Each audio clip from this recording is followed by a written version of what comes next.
নমস্কার বন্ধুরা, পূজাস ব্লগে তোমাদের সবাইকে আরেকবার স্বাগতম। আজ বানাতে চলেছি পটল চিংড়ি। চলো রেসিপিটা দেখে নেওয়া যাক। এখানে নিয়েছি পটলগুলোকে মাঝারি সাইজ করে কেটে নিয়েছি। আলু কেটে নিয়েছি। এখানে আছে আদা, টমেটো আর পেঁয়াজ কুচি, আর আছে হলুদ গুঁড়ো, লঙ্কা গুঁড়ো আর জিরে গুঁড়ো। এখানে আছে চিংড়ি মাছে নুন হলুদ দিয়ে দেবো।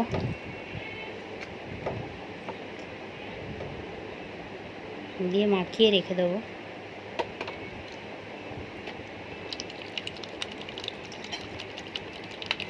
একটা কড়াই বসিয়ে নেব। কড়াইটা সামান্য একটু গরম হয়ে গেলে সর্ষের তেল দিয়ে দেবো।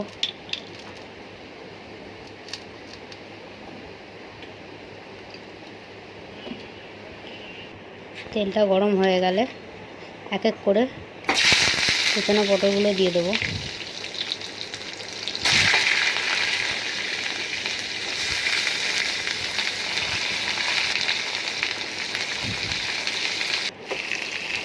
পটলের মধ্যে নুন হলুদ দিয়ে পটলটাকে ভালো করে ভেজে নেব।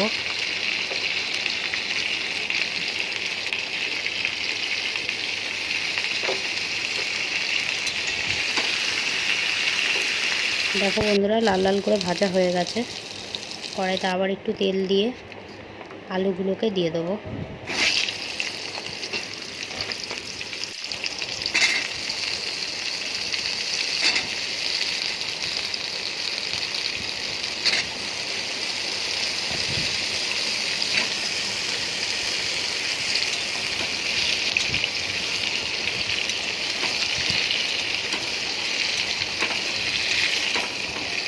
আলুগুলো ভাজা হয়ে গেলে তুলে নেব। কড়াইতে আবার তেল দিয়ে দেবো।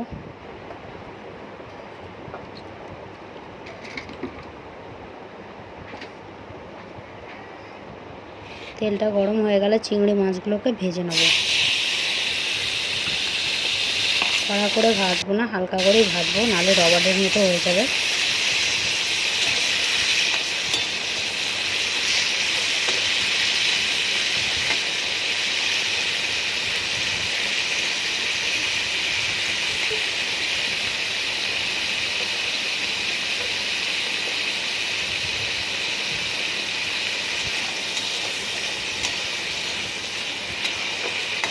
ভাজা হয়ে গেলে তুলে নেব। কড়াইতে তেল দিয়ে গোটা জিরে আর শুকনো লঙ্কা ফোড়ন দিয়ে দেবো।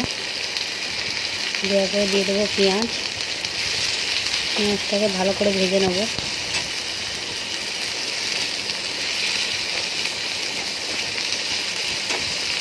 ভালো করে ভাজা হয়ে গেছে। এবারে এক এক করে দিয়ে দেবো গুঁড়ো লঙ্কার, হলুদ গুঁড়ো আর জিরের গুঁড়ো দিয়ে কষিয়ে নেব।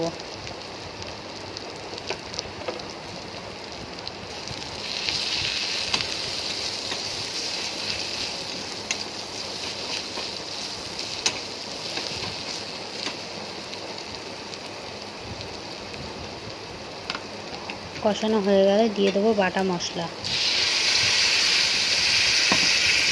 টমেটো আদা বেটে রেখেছিলাম দিয়ে দেবো। সব মশলাগুলোকে ভালোভাবে কষিয়ে নেব।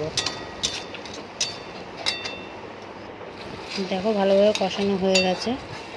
এর মধ্যে দিয়ে দেবো পটল আর আলু ভাজাটা।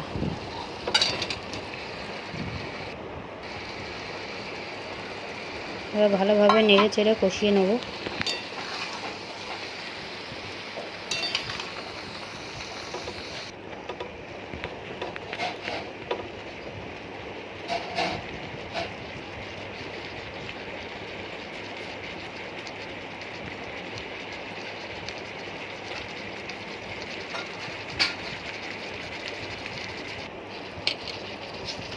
একটু চিনি দিয়ে দেবো স্বাদটাকে ব্যালেন্স করার জন্য। দিয়ে ঢাকা দিয়ে একটু কষিয়ে নেব।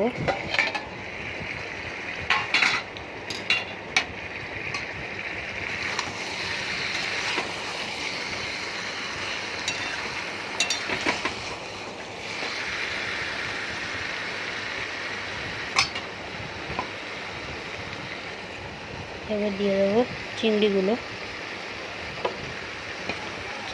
দিয়ে ভালো করে নেড়ে চেড়ে কষিয়ে নেব।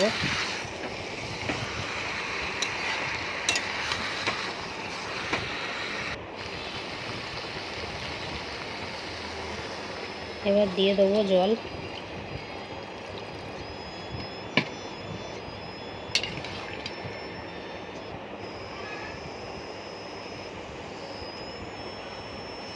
দিয়ে দেবো স্বাদ মতো নুন। দেখো বন্ধুরা সুন্দরভাবে ফুটে এসেছে।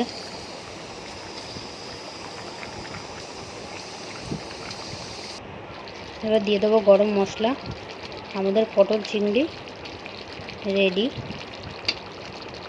যদি আমার ভিডিওটা ভালো লাগে লাইক কমেন্ট সাবস্ক্রাইব করে দেবেন। নমস্কার।